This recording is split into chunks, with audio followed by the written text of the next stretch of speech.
And I think that having our three together is going to help us see a lot more of what's going on within our institutions that we weren't seeing before. But also reminds me that, hey, that if we see some great books, because Pressbooks is the thing in Canada for open, it's super easy to add books to it. You just clone a book and bring it over, and there it is. So I think that's the beauty of OE, is to be able to not only to take those little bits and pieces from what other people have done, but to create something that is just theirs from scratch. So I think that excites a lot of people too. These are really good ways for people to engage students and have them work in authentic ways and be more likely to want to have integrity with what they produce because it's published, it's out there for the public. There's more accountability. Here we are in the OEGlobal Voices studio. It's June 16, 2025, and I'm here to record an episode of this podcast that we produce here at Open Education Global.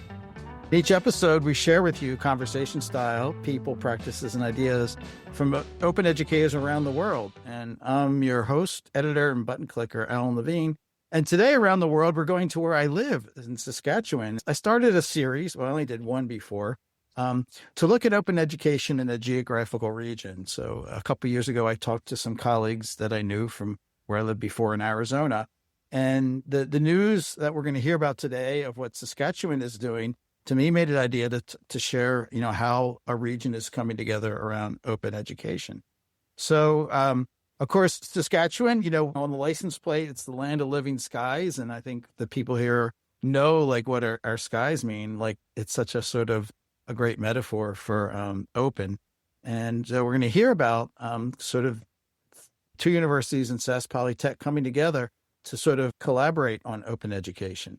We're going to learn about what they're doing and some of the people behind it. And I'm going to try to shut up. So I just want to welcome Shauna, Kelly, and Heather. And first of all, of course, we have to do some introductions. And so say hello. Let us know, of course, your title. And I always ask where you are, and you'll give me a map location. But I also like, because it's a podcast, to describe your physical settings. I'm going to ask Kelly first because Kelly came on and he already told me the answer. And it's my first time getting to meet Kelly. So welcome to the show, Kelly. Thank you so much, Al. Yeah, so my name is Kelly Burke. I am the Service, Innovation, and Information Management Librarian at Sask Polytech. I'm headquartered at the Saskatoon campus. So we have 4 main campuses in 4 cities. And I primarily deal with all the digital products that Sask Polytech subscribes to, employs in their day-to-day work with the library providing services. And yeah, so I work from home 3 days a week. I go into the office 2 days a week and get to kind of enjoy a little bit of that balance between working at home and working in the office. And that's kind of my life in a nutshell when it comes to work. Yeah.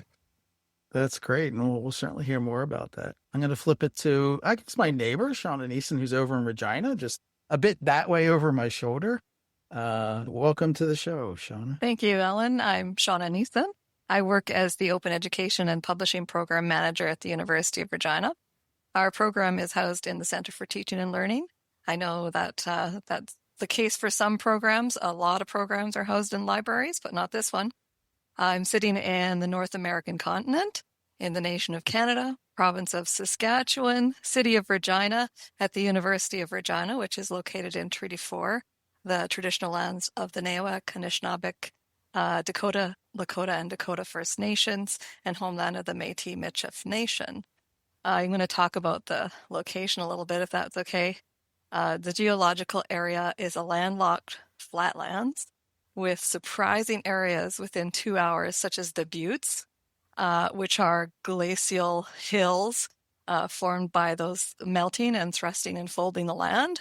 And then we have the Capel Valley very close by, and also glacial. And we have desert-like places with sand dunes, also glacial. We have a very interesting province. I didn't grow up here. but I'm certainly learning about it as I have lived here for quite a few years. So you've mentioned the amazing skies, but I wanted to mention the land. That's fantastic. And you're speaking my language because I studied geology, and Oh, really? I've lost my expertise, but I too so appreciate the land, and I really like the work you've done in University of Regina over the last couple of years of making open happen both locally and bringing in international experts is really inspiring. So hats Thank off you. to what you're doing.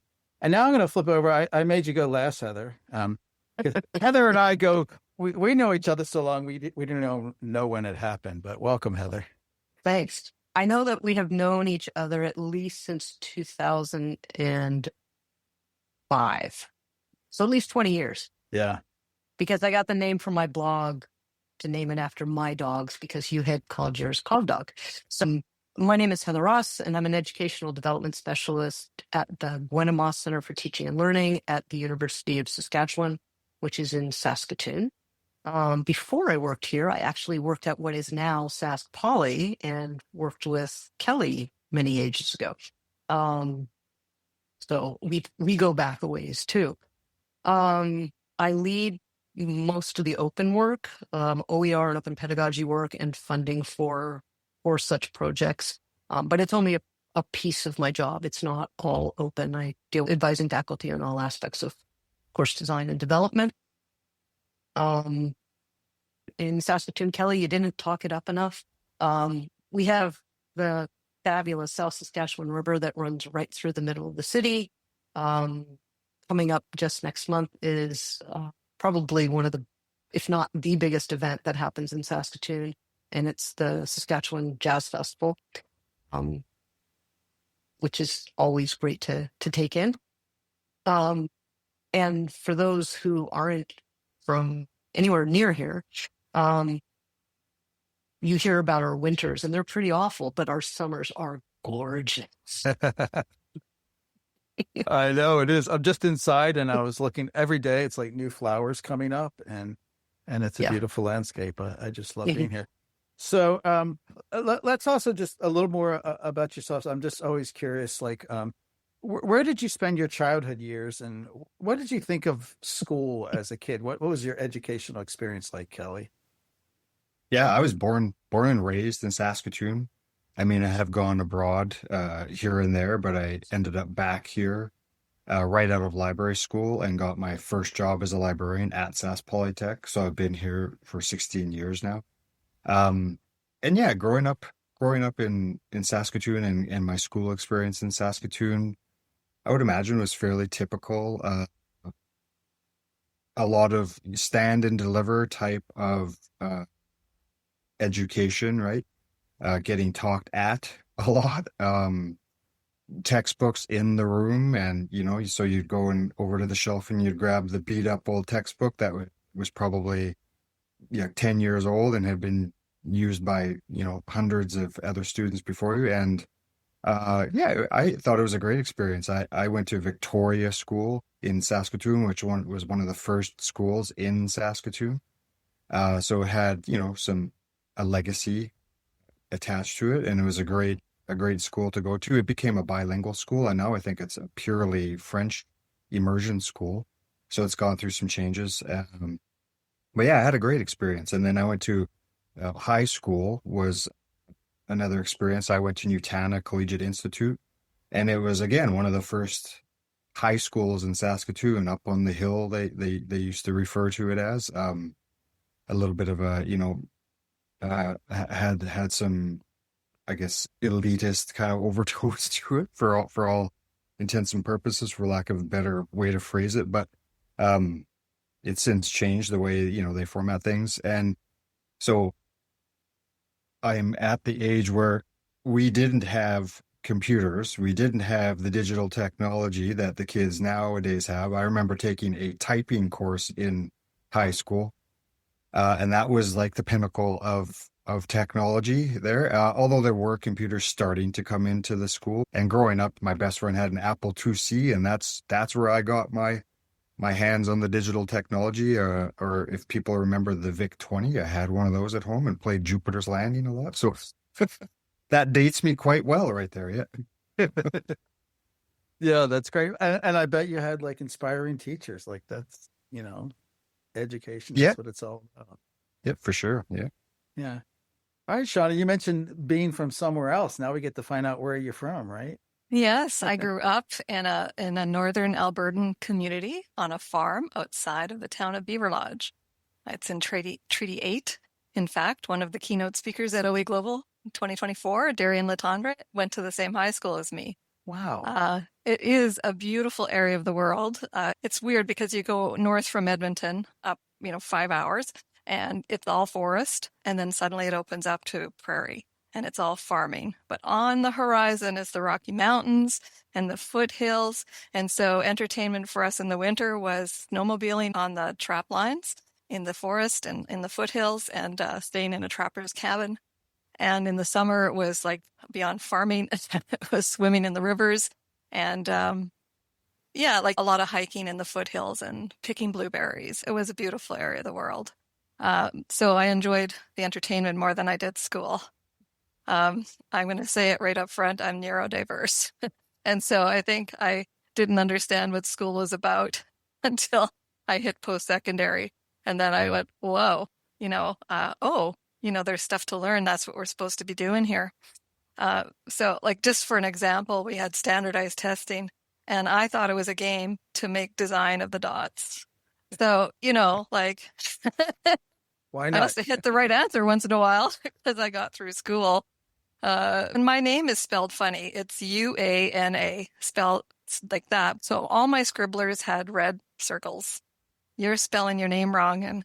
And so, it wasn't my best friend at, the school. So in the 80s, I came to Regina and started my first post-secondary degree. And I was in the academic probation list because what I was doing was sitting down the night before a final exam, trying to memorize my notes word for word. And then, there's 2 exams the next day. I'm only going to be able to memorize 50% of each of these. And so I just realized I didn't have what I needed. I was really discouraged and overwhelmed and tired. And so I was sitting there and I was like looking at the headings. It was a history course. So imagine the number of notes I had taken. I was looking at the headings and I went, oh, that's what this course was about. And then I went, oh, I actually don't need to memorize. I know what he said. I know what was said in this portion. And so suddenly studying was easier. I just needed to understand what the heck we were learning about. What was it that was about? So I needed the big picture. And so once I got that, I went from academic probation to the dean's list because it was just like night and day. And I suddenly loved learning. And so since then, I have been a student and have often wished that I could just do that for a living. Love learning. It's a beautiful story. And like, wow, that you knew Darian. Yeah, I didn't know him. He's like way younger. He's an amazing soul. He is, Fantastic. yeah. And now Heather, like we have a commonality that we come from somewhere else. We do. I was born and raised in a suburb of Los Angeles, about a half hour from the beach. And school was bad. I'm glad you had such a great experience, Kelly. But I remember in grade 1, my parents got called in that I was cheating by copying off of a kid next to me, and it turned out that I just needed glasses because I couldn't see the board.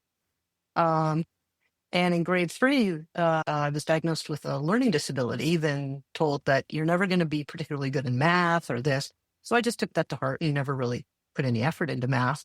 And everything I know now and everything I've learned, I didn't have a learning disability. I didn't learn with people just talking to me. Then kids were mean. Kids were really mean.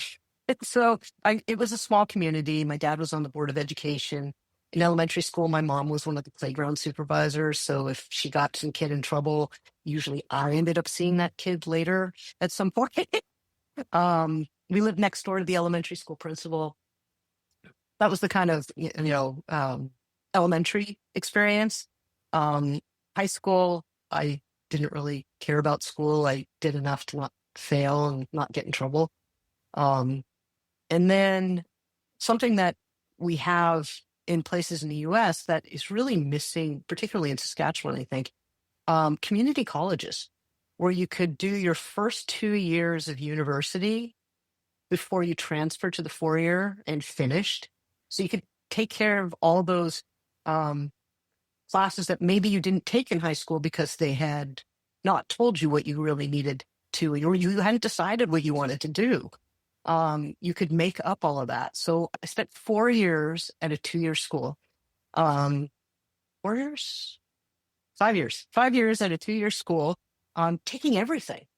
Could change my major and all that. And at the time, it was $50 to be a full-time student for a semester. So yeah, I stayed there. And it was a commuter. And so, but I took lots of different things. And then I transferred to a 4-year and ended up studying journalism, taking this variety of courses and having so many different experiences that way really helped me with being a journalist. But I didn't do particularly well in my grades there because I was on the campus newspaper. And that's where it was exciting and so forth. So I graduated from there, and 2 months later, I met my now wife and moved to Canada in the middle of winter. And there was a heat wave in Los Angeles at the time, and it was in Fahrenheit plus 80, and it was minus 40 here. So I called home and I said, it's 120 degrees colder. So you got a warm welcome, right? Yeah. That year it snowed in June. It was really a bad one. And then we went to Toronto for my wife to go back to school. And while I was there, I did a 1-year bachelor's degree in education at OEG.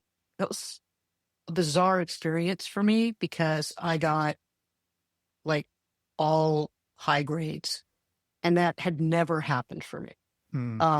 But it was a different experience. You don't just get talked to. And then we moved back to Saskatchewan when we were both done with school, and I tried to get a teaching position, and I didn't grow up here. I didn't do my practicum here. There was very little chance this was going to happen. And I was told I needed a year of teaching in Saskatchewan and 14 credit units in education within, I think, 5 years to retain a teaching certificate. And when I asked what courses I was missing, I was told, oh, you're not missing anything. We just require that you take a certain number here. And so because I couldn't get any teaching work, I did a master's instead. And I haven't been back in the K-12 classroom since then. But it was unthinkable that I would ever do graduate work when I was going to school in the States. That was just why? What was I thinking? Why would I even consider that? But I got to, have deep conversations with people and so forth. And that made a huge difference for me. As I said before, I worked with Kelly for about 6 years. I was at Sask Poly, and I've been here for 13. And when people outside of academia ask me what I do, I've gotten to the point where I just say, I do what I can to make the learning experience for students suck less. It comes through in all your stories. Like I could go on forever asking these questions, but let's talk about open education. And if possible, can you each, and you can choose who goes, I'm going to stop calling on people, but give us an idea what the landscape and what's like some of your successes or current like things that are top of your plate, and what's the state of open education at each of your institutions? I'll start just to keep the order going.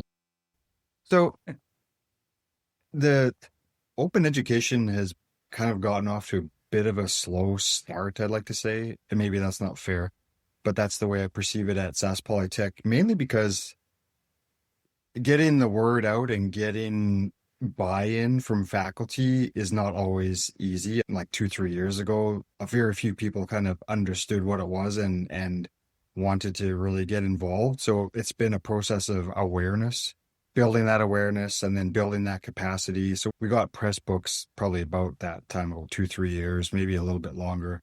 I've kind of lost track, to be honest. And so it's getting people involved in it and providing the opportunities has been kind of the main goal right now. And so we're at the point where I think most faculty know what it is and are actually really excited because they understand the possibility of open education and the ability to control those resources and create something that is really suited to their needs in the classroom.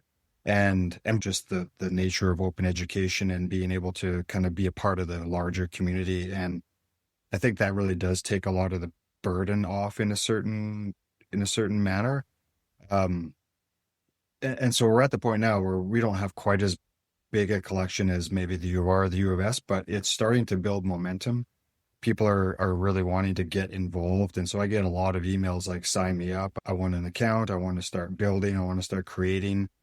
And so now we're playing a little bit of catch up with policy and trying to make sure that people are aware of like what it entails. And I wouldn't say it's onerous, but there's, a lot of considerations that faculty members have to keep in mind when they're entering this domain of open education. It's just kind of an ongoing process of awareness, education, support, through grants and through networking. Like I think what we've done with SaskOER is going to really catapult a lot of development in Sask Polytech. So I think kind of that's where we're at this stage of things. And I see it growing. I see it growing a lot. And the curve is going to be pretty steep, I think, in the next 1, 2, 3 years. Yeah. I've seen a lot of interest coming out of Sask Polytech with the OER and talked to many people too. Like, interestingly enough, I get contacted sometimes as they face some problems and they're collaborating together with our faculty. So yeah, I've seen a lot of interest there. Yeah, so nursing is a big program at Sask Polytech, Yes. and we have a collaborative program with the U of R. And so there's a lot of tie-in that way. And nursing, they're one of the programs that they've bought in big time to OE and OERs. And so, yeah, I think we're going to just see a lot more of that. And they seem to be the early adopters of OE. And I think it really suits them and their needs. So, yeah, I think you're going to get a lot more calls. Shauna, sorry. That's okay. Did you see some more inroads for remixing existing OER to make them, more locally relevant? Because, the idea of creating one from scratch is probably daunting. I think there's a good balance of people are doing that. They're cloning and they're adapting and adopting, but there is a lot of from scratch products being created because they see what's out there and it's not kind of exactly what they want. So I think that's the beauty of OE, is to be able to not only to take those little bits and pieces from what other people have done, but to create something that is just theirs from scratch. So I think that excites a lot of people too. Yeah. Great. And Shauna, what's the pulse at U of R right now? Well, I've only been taking the pulse for a couple of years, so fairly new. And so all I can give you is this very short time period of observations. And one of the reasons I was moving into the big conversation with everyone about where open education is because I needed the information. That was one reason. But also because we have this group of people who are making OER, using OER, and it's a very small group of people. And then that's where it stops. There isn't a far-reaching, you can talk to, sporadic people in the hallway if you were going to do a little survey and you'd find that OER, what's that? It seems like it's really hard to get the word out and get the excitement generated, especially when you're talking about learning objects and copyright, because those aren't very interesting. So for me, the struggle has been, how do I make what we're doing relate to what you're doing and make it kind of essential to what you're doing? And so my emphasis has been at the boot camp, designing for justice. We have a lot of professors who are interested in social justice, and this is like a huge part of it. And if I could just get them to see it, then they would realize that this is what they need to be doing and getting involved with. But also, I'm starting to realize that less emphasis on the learning objects and more on what does this license free people to do in their classrooms, these open practices that are student-centered, that really liven up. And we're talking a lot about academic integrity and authentic assessment. And so these are the avenues. These are really good ways for people to engage students and have them work in authentic ways and be more likely to want to have integrity with what they produce because it's published, it's out there for the public. There's more accountability. So yeah, I'd say it's been a struggle. It's a struggle because as well, it does take time. And so you were asking about adaptations. Even the adaptations take time. We have a statistics textbook that's being created right now. It's been, a long process so far. All of the illustrations come out of the First Nations University professor, out of his research about water on a First Nation.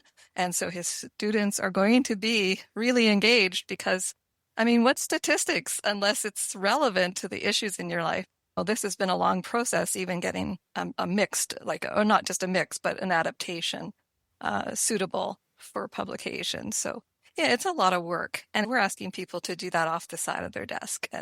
And you really have to care about your students to do that. Yeah, I just have to say, I just love the mathematics textbooks that are in Cree. What a great example. This is the same professor. It's fantastic. So I guess I'm like the old hat at this. Don't say old, Heather. Oh, I'm really young. Sure. Yeah, I've been here at the Guanamosa Center. We have a site in the library building, but we also have a site that's down the road because 2 units merged. The one I work in, I've been here the longest, and so somebody started calling me the matriarch, and I'm like, oh my God, there's people older than me here. So just this year, we celebrated 10 years since the first adoption of an open textbook in a large course. It was about 300 students that first year, and this year we're at 13,000. They're not all unique because our first year engineering program, for example, went almost entirely open when they redid their curriculum. So those students are counted more than once. The exciting things are the SaskOER network that we're going to talk about, I'm sure. We're seeing a lot more open pedagogy activities that are happening, which are great because they benefit not only the students, but the community. The conversations have changed about why open. And it always frustrated me that open wasn't considered a strategy or priority at the institution. But I've come to accept and promote that it's the way all of those things can be done, because you're not going to be able to indigenize the curriculum with commercial textbooks. That's changed the conversation, but also everything going on in the US has really changed the conversation. I was just talking to some professors last week about using these textbooks from a publisher that's out of the US, even though these are Canadian versions, but you're using the homework system that goes along with it that's probably in the US. And that data, your student data, isn't going to be particularly safe if it's sitting in the US. And I think we're going to start seeing textbooks censored that come out of the US. Healthcare in particular, history, anything related to climate change, that's all going to be, I think, censored coming out of the US soon because of what's happening with what universities and K-12 systems are being told they have to teach. That's another reason that we should be talking to people about the benefits of open. I mean, we started with cost savings, which is what the government cares about. They give us money. They want to be able to say this is how much money they're saving students through this funding. But so we're talking about not only pedagogy, but social justice and equity and so many things that we don't have those conversations around commercial textbooks. We can't, because they're not going to respond the way we need them to. And now it's time. Let's talk about SaskOER, which is, a reason to bring this together. And I have had a chance to work with BC Campus, and I've worked with eCampus Ontario, and they're like the big heavyweights on the East and West. And you never hear much about what's going on in the middle, right? But there is a lot going on. And that's why it's very exciting to see this collaboration going on. So can we get like the story and first say what SaskOER is, and we can just talk about what it means for all three institutions. Can I go first, sister? Yeah. Okay. Okay. We were expecting that. Yeah. So at USask, we started with Pressbooks almost a decade ago, and it started with a server in the unit we merged with, the distance education unit. They had a server in a closet where we ran Pressbooks off of. And then our IT department wasn't fond of that in terms of security, so we started getting hosting with Pressbooks.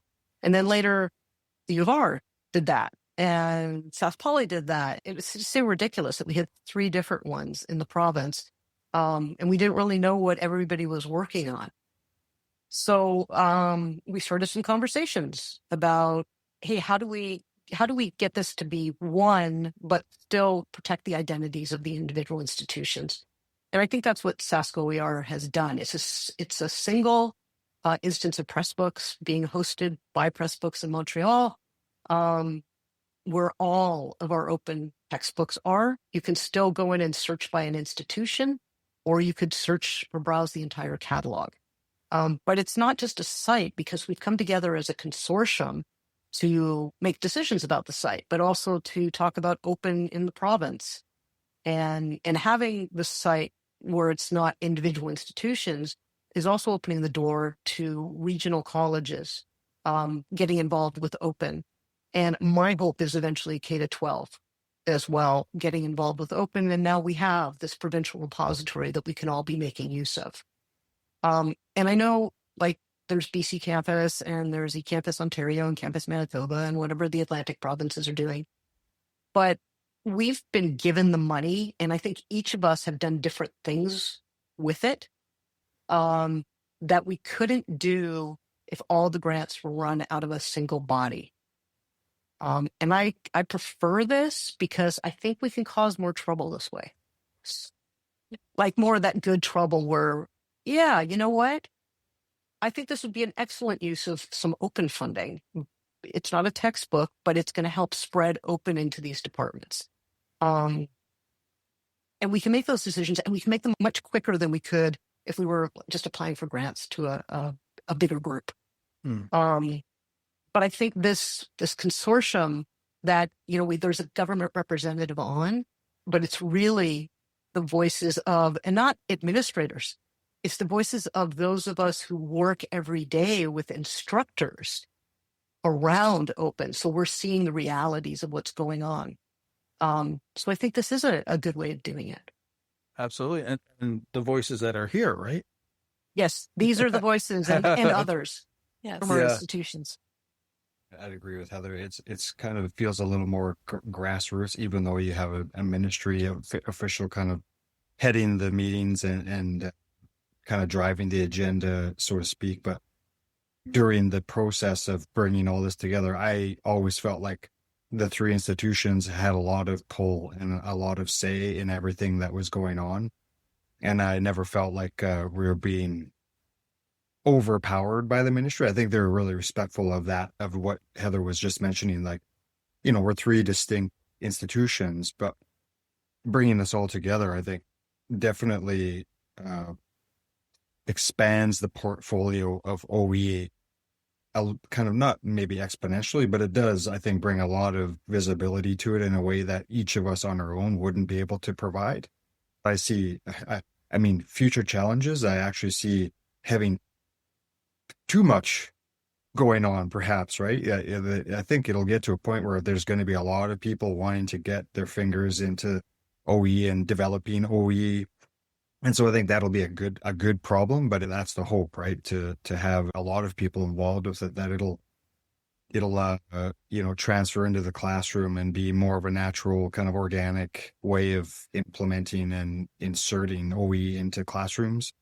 I mean, there's a lot of instructors that are already using OE in their courses through Brightspace, which is our learning, our help me out, Heather. Management system. The LMS. I had the acronym, but I couldn't think of the words. And so there's a lot of that integration going on, and they are using it. And I think that's just going to become like a normal thing, a normal part of the curriculum development, a normal part of the instructor's workflow. And so, yeah, I think it's like having the ministry headed is a nice way to, I guess, bring us all together. And institutions never say no to money, right? So from the Regina side, that aspect of interinstitutional collaboration, I think, is what the hope for us is. With some of the collaborations with nursing, the issues that the instances of Pressbooks we had different settings, and it was hard for them to work together. But now we have one instance and one set of settings, and so it's just easier, smoother flowing for those collaborations to exist. And because I've come into this the last hour, so I can't really say much to the history of how it came to be. But to me, it feels like the government is, as a result, more invested in this endeavor. And so funding may become more regular. We would hope. And that would be a very good thing for all of us. Obviously, the government wants to see impact and cost savings on students, but the way you're talking, it seems like there's a potential to show them a lot more in terms of what this collaboration can provide. Yeah. And another thing is, Kelly brought up that they're on Brightspace, and it's actually that the three of us are on 3 different LMSs. But Pressbooks integrates with all of them. Yeah. Which is great, because we have students going through Canvas to get into Pressbooks so that they don't have to have separate login accounts to do open pedagogy projects. Interesting. I would imagine a fair amount of work of bringing everything together from a technical side. And now it's like, getting people oriented and doing more work in there. Like, do you have any visions or ideas about what you might see in a year or two from now, or what you might hope for? I'd like to see some regional colleges have interest. I think that would be a really important thing. I was actually just looking through the Pressbooks from Alberta, because they seem to have one set up. And they have so many books that I had no idea, because I don't see them in other repositories. And I think that having our 3 together is going to help us see a lot more of what's going on within our institutions that we weren't seeing before. But also reminds me that, hey, that if we see some great books in others, because Pressbooks is the thing in Canada for open, it's super easy to add books to it. You just clone a book and bring it over, and there it is. So yeah, having everybody on the same platform for open is great. Can you give the audience a sense who the regional colleges are and what kind of institutions we're talking about? Yeah, the U of R is in Regina for their main campus, and the U of S is in Saskatoon for their main campus. And Sask Poly is in Saskatoon, Regina, Prince Albert, and Moose Jaw. They have 4 campuses. We have some satellite campuses as well. And I believe the U of R probably does. Are you still partnered with First Nations University? Yes. But the regional colleges are in the smaller centers. I know a lot of USask courses are offered through the regional colleges. It makes it possible for students to not have to leave their communities to at least get started in their post-secondary education, or complete, depending on what they're looking to do. Where Sask Poly is, those are the 4 main cities in the province, the 4 largest. And the regional colleges are everywhere else. Because we're a big province, and we have a lot of smaller communities. And so having the regional colleges makes it easier for students to stay at home, especially in the smaller communities. If they're helping out on a farm, that makes it possible for them. Or they're used to really small schools, and this is a chance to start post-secondary at least before they have to go to bigger classes. If you can take you know, first year English without there being 300 students in your class and you're only used to 20 students, that's a big deal. And without leaving your support system as well. Right. So Right. You don't leave your support system. You don't have to worry about paying rent in the cities. So there's a lot of benefits to it. But we do work with the regional colleges a lot to offer courses through them.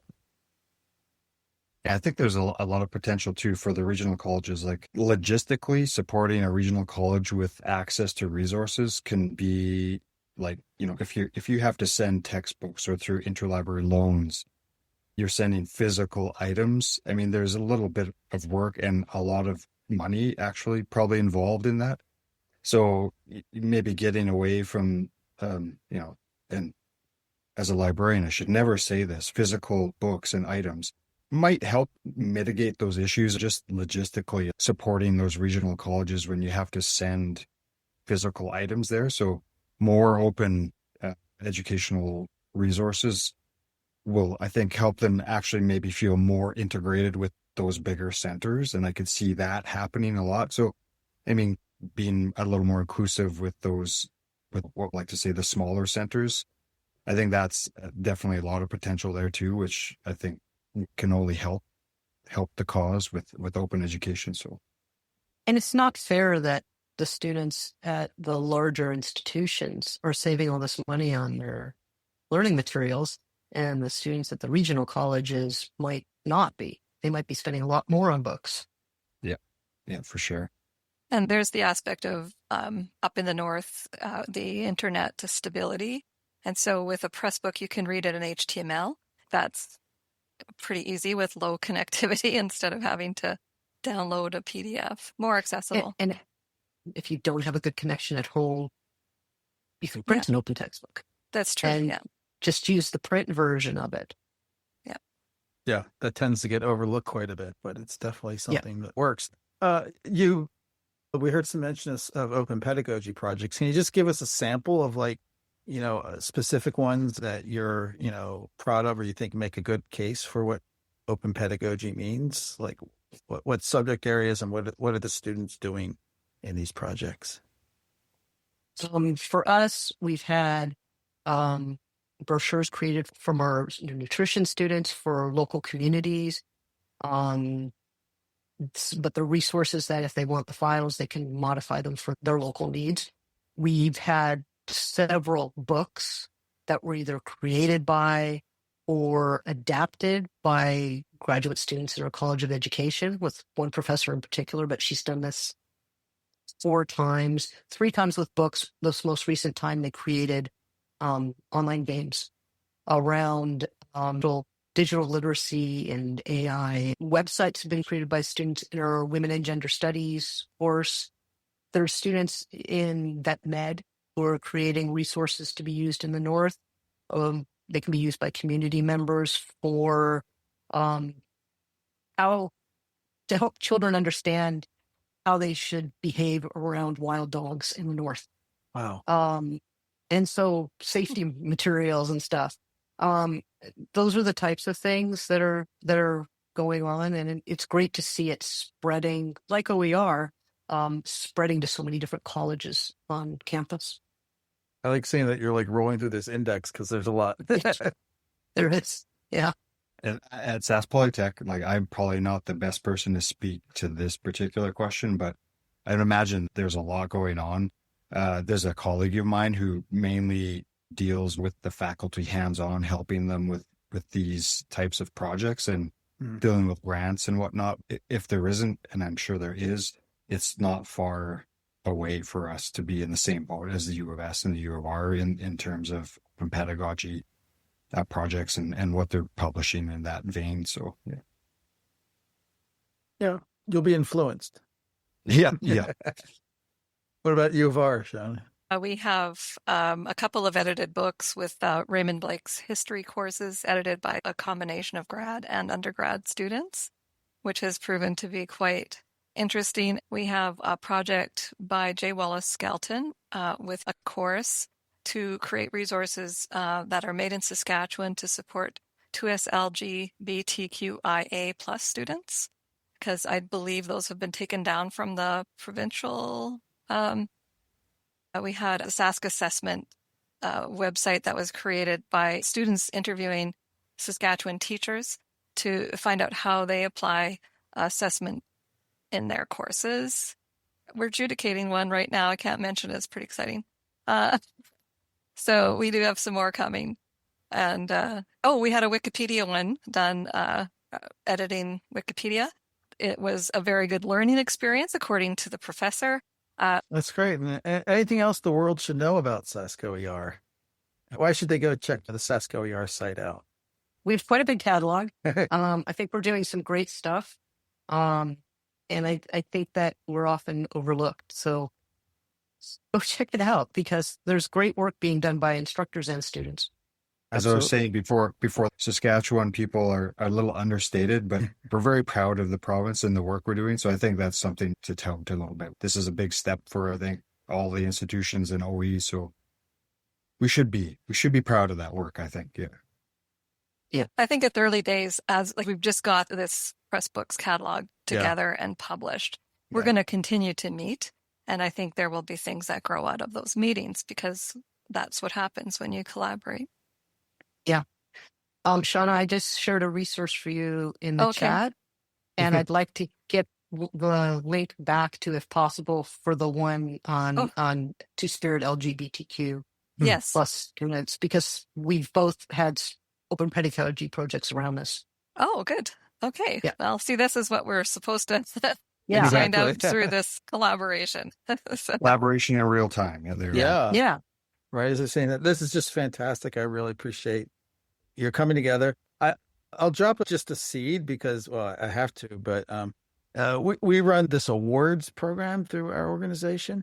And a lot of people think like, oh, you got to be like a big, giant project to win an open education award. And you don't. And I think there's so much going on at your institutions, and you've already shared. And I think the SaskOER collaboration is worthy of a nomination this year. So I'll apply my gentle arm twisting, because I'm more interested in people sharing the work that they're doing, not just in the interest of winning the award, but just to make sure more people can know about it.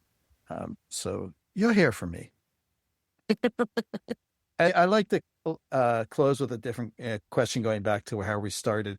Can each one you say, like, what's something that's really important that gives you a fulfillment and joy outside of all this OER work you do? What do you do outside of work to sort of sustain yourself and keep your spirits high? And I'll start with Kelly, because that's where we started.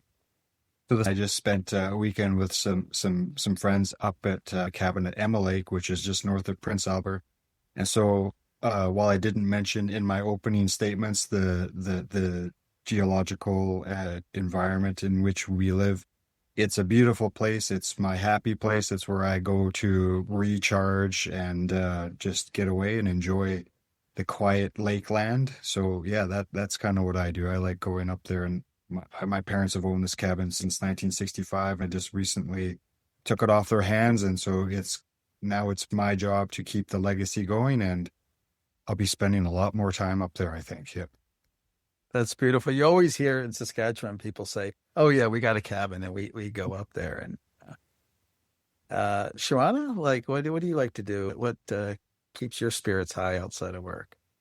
Well, I definitely enjoy hiking, but not in tick season.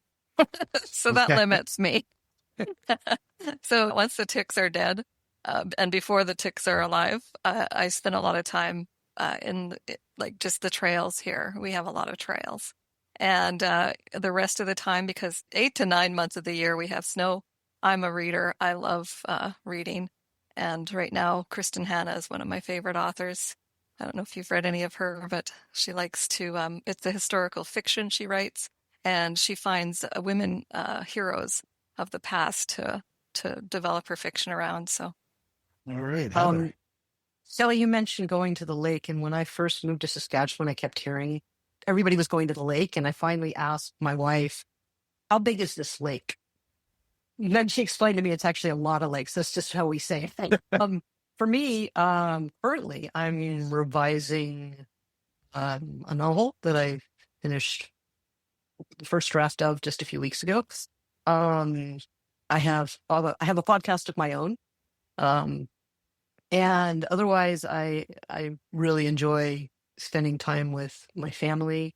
We have a teenage daughter who's a talented saxophone player, and so going to see her play is exciting.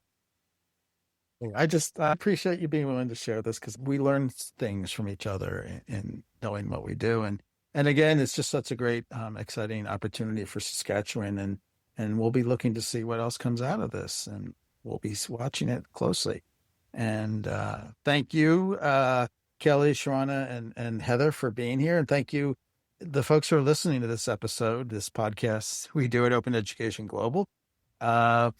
Each episode, I select a different musical track from the Free Music Archive, because that's all Creative Commons licensed music by independent musicians.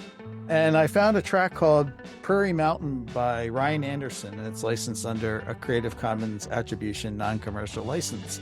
And all three of you can hear the music when I publish this episode. That'll be on our site, voices.oeglobal.org. And then we always try to have some follow-up conversations in our community space. And so anybody listening and would be interested in being on the show, or want to tell me, Alan, you really should talk to blank. And that goes to all you people. I really want to hear recommendations for who would be interested to bring on the show. So just let us know. And I just thank my neighbors and friends so much, and people who love Saskatchewan. Thank you. Thank you. Thanks, Alan.